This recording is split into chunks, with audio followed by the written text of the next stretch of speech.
Morning news చదువుతున్నప్పుడు జగన్ గారి గురించి ఒక ఆర్టికల్ వచ్చింది అండ్ అందులో కొన్ని మెయిన్ పాయింట్స్ ఉన్నాయి. మిగతా డీటెయిల్స్ పేజ్ నెంబర్ 11 లో చదవమన్నారు. ఆ పేజ్ నెంబర్ 11 పక్కన పెడితే ఈ మెయిన్ పాయింట్స్ లో ఫస్ట్ పాయింట్ ఏంటంటే, జగన్ గారు నేను సీఎం కుర్చీలో ఉంటేనే ప్రజలకు మేలు జరుగుతుంది, విద్య వైద్యం తదితర అంశాల్లో ఈ గవర్నమెంట్ ఫెయిల్ అయింది అని చెప్పారు. గవర్నమెంట్ బాగా వర్క్ చేస్తుందా ఫెయిల్ అయిందా అనేది పక్కన పెడదాం. ఎందుకంటే ప్రో గవర్నమెంట్ యాంటీ గవర్నమెంట్ పరిపాలన ఎలా ఉన్నా సరే ఈ ప్రో గవర్నమెంట్ వాళ్ళు బాగుందంటారు, యాంటీ గవర్నమెంట్ వాళ్ళు బాగోలేదంటారు. ఎవరు సీఎం కుర్చీలో ఉండాలి, ఎవరు ప్రతిపక్ష హోదాలో ఉండాలి, ఎవరు ఎమ్మెల్యేగా ఉండాలి అనేది ప్రజలు డిసైడ్ చేస్తారు. ఒకవేళ జగన్ గారి స్టేట్మెంట్ వెనక్కి తీసుకోకపోతే ప్రజల్ని నిందించినట్టు అవుతుంది. ఒకవేళ గవర్నమెంట్ ఫెయిల్ అయితే ఏ పాయింట్ మీద ఫెయిల్ అయింది అనేది డాక్యుమెంటెడ్ ప్రూఫ్స్ తో, ఎగ్జాంపుల్స్ తో, ఎలాంటి స్క్రిప్ట్ లేకుండా మీడియా ముందుకు వచ్చి చెప్పాలి. అంతేగాని స్క్రిప్ట్ పేపర్స్ ఇస్తా పట్టుకెళ్ళిపోండి అంటే అవ్వదు. ఒకవేళ మీరు అలా అన్నారంటే గవర్నమెంట్ బాగా వర్క్ చేస్తుందనే లెక్క. కాసేపు ఈ పొలిటికల్ అలిగేషన్స్ అన్ని పక్కన పెడితే ఎమ్మెల్యే జగన్ గారు ఎక్కువగా మాట్లాడేది ఏంటి? మాట ఇస్తే మాట తప్పకూడదు, మడమ తిప్పకూడదు, విశ్వసనీయత, క్రెడిబిలిటీ, నమ్మకం, మానవత్వం ఇలాంటివి కదా. సరే, మీరు తప్పిన హామీలు ఏంటో కాసేపు మాట్లాడుకుందామా?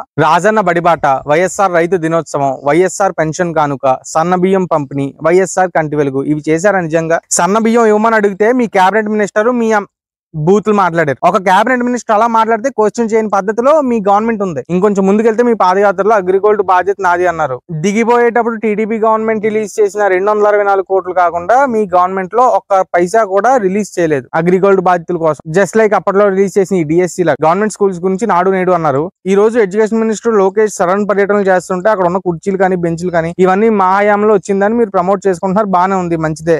ఆ బోర్డులు కుర్చీలు బల్లని మీరే కొన్నారు. బేటలు వారిపోయిన స్లాబ్లు, ఎప్పుడు పడిపోద్దో తెలియని గోడ, ఇవన్నీ కూడా ఉన్నాయి. అదే నాడు నేడులో ఇవన్నీ మీరు ఎందుకు చేయలేదు? అంటే వేసిన పెయింట్లకి, కొన్న కుర్చీ బల్లలకి క్రెడిట్ తీసుకుంటారు, ఫెయిల్ అయిన వాటికి మాత్రం మాట్లాడరు. గవర్నమెంట్ ఫ్రీ ఇస్తుంటే దోపిడీ జరుగుతుందని చెప్పి మంచి ఇస్తా అని చెప్పి 2.5 సంవత్సరాల పాటు ఇసుకని ఏ విధానంలో చేయాలో కూడా తెలియలేదు. మీ గవర్నమెంట్ లో 3 టైప్స్ ఆఫ్ ఇసుక పాలసీస్ ని మీరు మార్చారు. ఆ తర్వాత కూడా ఇసుక దొరకలేదు, అది వేరే విషయం. తర్వాత కడప స్టీల్ ప్లాంట్ బాధ్యత నాది అన్నారు. కడప స్టీల్ ప్లాంట్ కి శంకుస్థాపన చేశారు. ఇలా ఎన్నో శంకుస్థాపనలు చేశారు, ఎన్నో శంకుస్థాపన కూడా చేశారు రెండోసారి. ఇలా మీరు చెప్పే విశ్వసనీయత మీద గవర్నమెంట్ ఎలా ఫెయిల్ అయింది అని చేసుకుంటే 11 నిమిషాలు కాదు 11 గంటలైనా సరే ఈ టాపిక్ ఆగదు. సార్, నా పాయింట్ ఏంటంటే డాక్యుమెంటెడ్ ప్రూఫ్స్ ప్రెజెంట్ చేసి మాట్లాడండి. సరే, ఇవన్నీ పక్కన పెడేద్దాం. 14-19 గవర్నమెంట్ లో సిబిఐ ఏదో హామీలు ఇచ్చారు, ఒక బుక్లెట్ ఇచ్చారు, అవన్నీ ఫెయిల్ అయ్యాని మాట్లాడతారు కదా. అందులో మెయిన్ గా 3 హామీలు నాకు బాగా గుర్తు.